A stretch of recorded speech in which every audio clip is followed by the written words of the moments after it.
सभी दोस्तों को जय हिंद, नमस्कार। दोस्तों, रीजनिंग का एक टॉपिक करने जा रहे हैं हम। और टॉपिक देखिए, छोटा सा टॉपिक है, बिल्कुल भी इसमें कोई न तो कोई समझने वाली चीज़ है, न कुछ रटाफिकेशन करना है, कुछ नहीं करना है। थोड़ा सा सिर्फ लॉजिक लगाना है और आपका सवाल सॉल्व आउट हो जाएगा। टॉपिक क्या है आपका? एनालॉजी, हिंदी में बोले तो सादृश्यता। मैं इसको अलग कर देता हूँ। सादृश्यता यानी एक समान दिखना।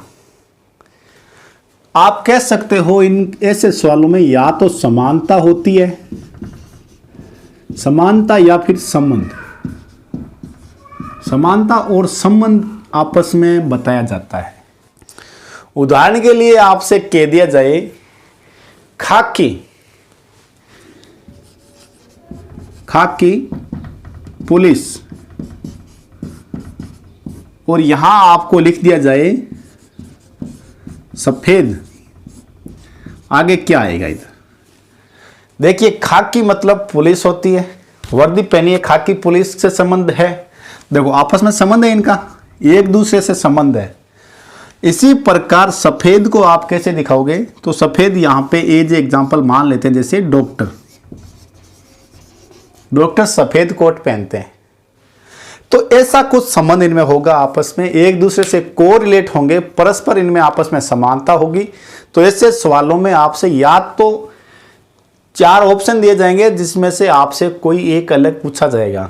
जैसे मान लीजिए आपसे एक सवाल देता हूं मैं आपसे, शेर, भालू, गीदड़ और चिड़िया। अब देखो, इन चारों में आपस में एक समान को रखना है, अलग दिखाना। आपसे पूछ लिया जाए इसमें अलग कौन है, तो देखो शेर पशु है, भालू पशु है, गीदड़ पशु है, लेकिन चिड़िया पक्षी है। तो सादृश्यता यानी एनालॉजी के टॉपिक में आपसे सिर्फ ऐसे ही सवाल पूछे जाएंगे, कहीं कोई रटाफिकेशन नहीं है, बिल्कुल भी कंफ्यूजन वाली स्थिति आपके सामने बहुत कम बनेगी। आपको बेसिक लॉजिक लगाना है। आपसे राजधानियां देकर पूछ ली जाए, जैसे मान लीजिए आपसे मैं सवाल पूछ लेता हूं। सवाल ये हो गया, जैसे जयपुर, आगे लिख दिया जाए राजस्थान, और यही आपसे दे दिया जाए साथ में दिल्ली। अब यहां देखो, जयपुर राजधानी किसकी है? राजस्थान की। दिल्ली राजधानी किसकी है? भारत की। तो इस तरह से सवाल आपसे पूछे जाएंगे। 5-6 सवाल मैं आपको करा देता हूं, आप बढ़िया से देखिए और बढ़िया से बुक में आप प्रैक्टिस करेंगे तो ऐसे सवालों में आपको नंबर लाना कोई कठिन नहीं है। बैंक और एसएससी, इनके अंदर ऐसे सवाल खास तौर से पूछे जाते हैं और बढ़िया सवाल पूछे जाते हैं, लेकिन नंबर आप इसमें इजीली तरीके से ला सकते हो। तो मैं आपको 5-6 सवाल करवा देता हूं। ऐसे देखो, 5-6 सवाल मैंने बोर्ड पर लिखे हैं, और अगर आपने ये 5-6 सवाल आपको इजीली समझ में आ गए तो समझो ये टॉपिक आपके समझ में आ गया। लंबा लेके नहीं चलेंगे टॉपिक को, छोटा टॉपिक है, ज़्यादा लंबा खींचने से कोई फायदा नहीं है।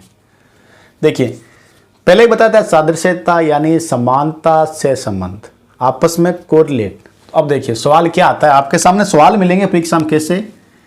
नर का जैसे संबंध है मादा से, या तो आपको सीधा इसी हिसाब से देख के ऑप्शन दे देंगे, या फिर आपको जो लैंग्वेज लिखी जाएगी वो मैं बता देता हूं। नर संबंधित है मादा से तो चाचा संबंधित होगा, या फिर नर का जो संबंध मादा से है, चाचा का संबंध निम्न में से किससे होगा। इस तरह की लैंग्वेज आपको दी जाएगी। तो अब देखिए, नर का विलोम शब्द मादा, तो चाचा का कौन हो जाएगा? काकी नहीं होगी, काका का काकी होगी, चाची।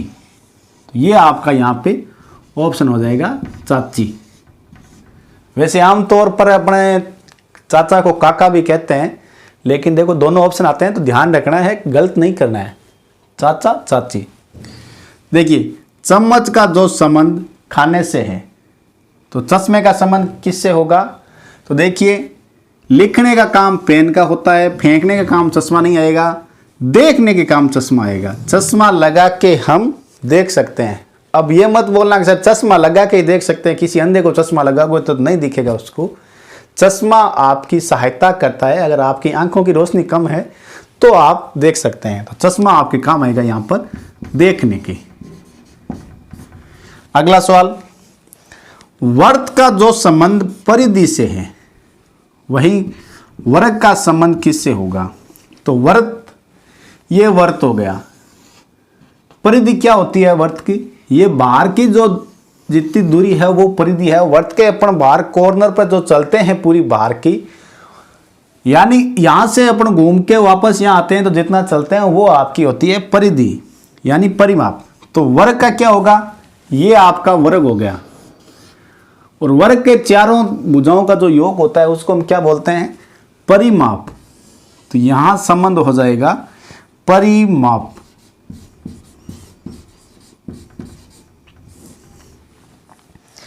अज्ञान का जो संबंध शिक्षा से है वहीं उसी प्रकार रोग का संबंध किससे होता है? तो देखो, अज्ञानता को दूर करने का काम कौन करता है? शिक्षा। शिक्षा से हम अज्ञानता को दूर कर सकते हैं।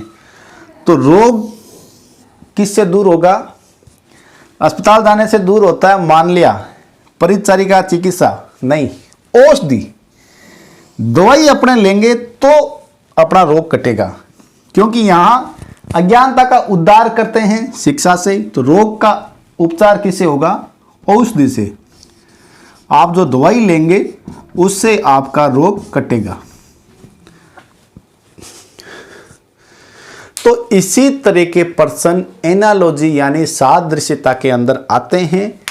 लैंग्वेज लंबी दी जाती है, ज़्यादा लंबा चौड़ा करने का कोई मतलब नहीं है। आप प्रैक्टिस कीजिए। पुराने पेपर सेट है वो पेपर सेट आप निकालेंगे तो आपको जहाँ पर ऐसे सवाल मिलते हैं उनको आप कीजिए। 10-12 बार अगर आपने प्रैक्टिस कर ली एक आधे टॉपिक की तो आप इजीली ऐसे सवाल हल कर पाएंगे। उम्मीद करता हूँ वीडियो आपको पसंद आया। अगर वीडियो पसंद आया तो शेयर खूब कीजिए, क्योंकि जितने भी नए बंदे तैयारी करते हैं रीजनिंग की उनके लिए मेरे वीडियो वाकई में मैं मानता हूँ अच्छे हैं, क्योंकि मैं बेसिक से लेकर चल रहा हूँ। तो शेयर करना बिल्कुल ना भूलें। चैनल पर पहली बार आए हैं तो सब्सक्राइब तो बिल्कुल भी मत भूलें, सब्सक्राइब तो करना है और बेल आइकन को जरूर दबाएं। आप सभी को जय हिंद, नमस्कार।